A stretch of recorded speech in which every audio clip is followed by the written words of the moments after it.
I am Kim Hughes, and thank you so much for joining me for the Sane Crypto Podcast. Today, I'm going to be taking on a question that I was asked coming out of the episode a couple weeks ago that was titled, "Should You Pay for a Cryptocurrency Investing Course?" And in that episode, I said, quote, "So how can you tell the difference between real value worth paying for and hyped up garbage? Here are a couple of simple heuristics for you. Big names, lots of followers, omnipresent ads, and mainstream press are always the wrong place to go. James Altucher, John McAfee, Ty Lopez, please, I'm throwing up in my mouth right now," end quote. Which prompted the following email in my askkim@sanecrypto.com email box. "Hi, Kim. I appreciate your knowledge and experience as well as the sanity and approach you bring to crypto investing. I mostly agree with you regarding the things you say. However, I was taken aback today when you seemed critical of James Altucher. I know you must have included him in your list, example of big name crypto gurus to be wary of for a reason, and would appreciate you elaborating as to why." He then wrote at great length about how he subscribes to James Altucher and another newsletter, finds them both knowledgeable, hardworking, intelligent, and believes that they have subscribers' best interest at heart, which because of its length, I am just summarizing here. And then he closes with, "Would appreciate understanding why you feel that James is not worthy of consideration as an advisor in the crypto realm. Again, thanks for your podcast. Very much appreciate your views, insight, and endorsement of the space. Sincerely, Gregory," which is not his real name, just in case he doesn't want it published. All right, well, let me start out by giving you what I believe to be true north for a financial advisor, whether registered legally as a financial advisor or not, whether their disclaimer says they are giving financial advice or not. It is very simply that they always put your financial interests ahead of their own. Always. Now, you know how often that happens in the real world of finance and investing? Almost never. It is so rare, it's sickening. If it did, there wouldn't be a single broker out there selling actively managed mutual funds over index funds. There wouldn't be a single insurance agent selling annuities. There wouldn't be a single newsletter writer or day trading course claiming that they can pick the next hot stock or how to trade Forex or crypto and quit your day job. If that was true, then when I made a 7-figure windfall from an IPO in my 20s and turned it over to a big name brokerage firm every single person over the age of 40 has heard of, they wouldn't have lost it all in 2 years by putting it in all of the IPOs they were underwriting but couldn't make the book for. If it was true, then when I was cutting my teeth as an options trader during the mid to late 90s, I wouldn't sit there and watch the analysts for big name brokerage firms go on CNBC early in the morning and announce that they were upgrading a stock. We'll just say Cisco for just as an example, right?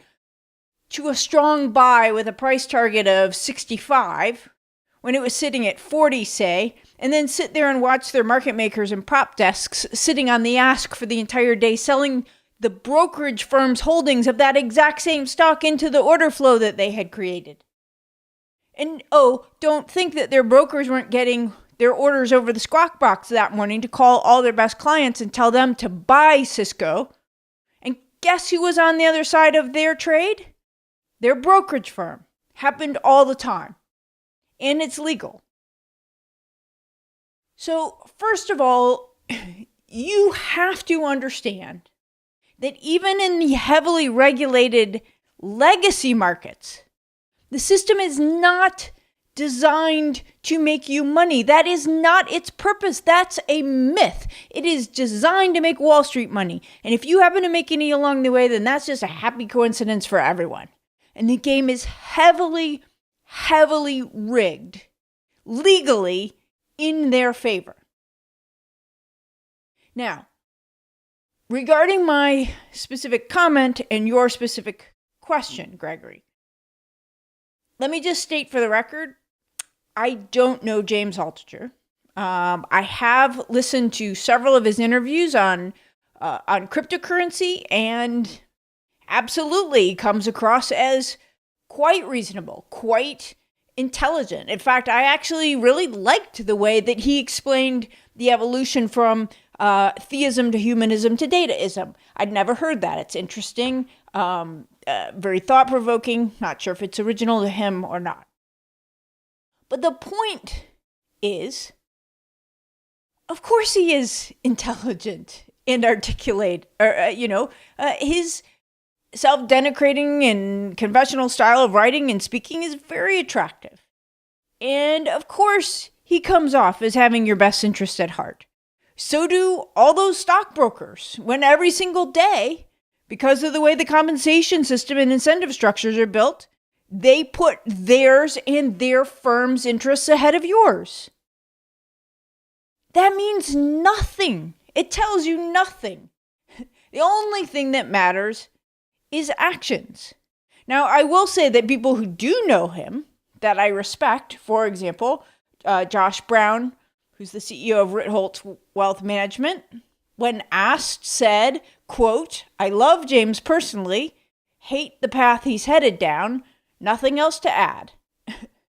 Now, end quote. Now, for me, and I suspect others in the know, all I need to know is that he has sold his soul to Agora Financial, which is the newsletter company that he fronts for. And he's been working with them for many, many years. This is not new. They are the actual company behind Choose Yourself Financial, even though the only mention of it that I could find on the site is buried in the privacy policy on the entire site. Now, Agora Financial employs an army of copywriters and frontmen like Altucher. And just give you an example, they use Governor Mike Huckabee as the front man for a $74 cure for cancer that's hidden in the Bible's book of Matthew. Can't make this stuff up, okay? And I'll, of course, add links to all the articles and things that we discussed throughout this podcast, including other egregious scams that Agora's foisted on naive investors. It is telling that when you look at some of the legends of copywriting, literally like the Warren Buffetts of copywriting, a bunch of them work for Agora, but they don't have a single legend of investing on staff. And it's admittedly hearsay, I concede that, but many people have related stories of the Agora copywriters making light, laughing, in fact, in copywriting groups and chat rooms about how they are just making most of this shit up to get whatever the intended result is that they're being paid for and for which they get a cut, right? Which, knowing what I know about the Agora business model, wouldn't surprise me a bit. So it's no wonder that they have a 9% positive rating with the Better Business Bureau and over 52,000 complaints on the Ripoff Report and Better Business Bureau sites. But, back to Altucher specifically and Agora, although they've never been caught red-handed, they have been accused for years of being a pump and dump scheme. And just one example from the mainstream financial press is from Motley Fool in 2013, who wrote, quote, "Altucher will publish a piece on stocks." And really, anyway, it's questionable whether he's the one doing it. It's really, the copywriters are writing all this. But anyway, it says, quote, "Altucher will publish a piece on stocks. Most of the time, Altucher will push the shares of a tiny company, which, given his enormous following, will frequently rally. They noted these companies often are not sound and would frequently return whence they came. In other words, the price falls as soon as the pump is over, despite Altucher's assertion that microcaps always outperform large caps in the long run. Now, look, if Motley Fool is calling out a scam, that's really saying something, because their bar I think, is pretty low. But I mean, look, of course it is a pump and dump scheme. Just look at, anyway, it's, like hundreds of others, by the way, and which does not excuse it by any stretch. Point being, it's obvious. And of course, the crypto market was even more seductive. Of course, they're going to pour money into all of that advertising, because the crypto market is even less liquid. It only takes about 50 grand to move the crypto market, which is, even in a small cap stock, it's a lot less. And the crypto market is filled with manipulators and filled with investors, many of whom have absolutely, literally zero investing experience. This space is absolutely a dream come true for pump and dump schemes. They think they've died and gone to heaven.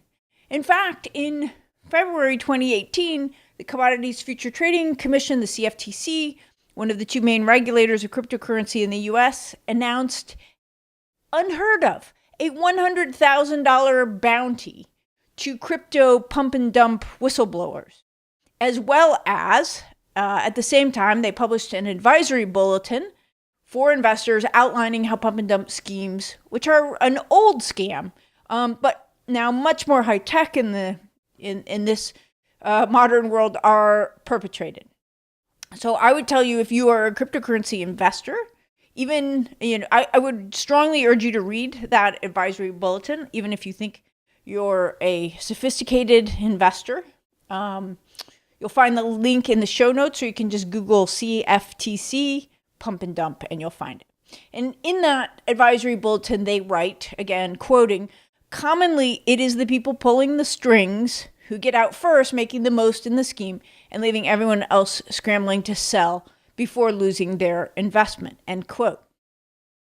Now, point in fact, just a few days ago, literally, as of this recording, which would have been April 29th, some of the largest and most influential names in cryptocurrency have been implicated by a whistleblower for colluding to perpetrate a major pump and dump operation, complete with screenshots from the damning Telegram chats. Now, again, going back to Altucher and Agora, is it possible that they aren't a pump and dump scheme? Well, as my grandmother used to say, anything is possible, just highly unlikely.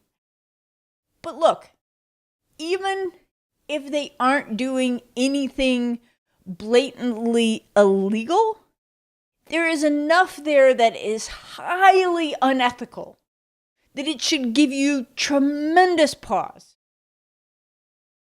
And for what? I mean, here's the thing I don't understand. Why are you even playing this game?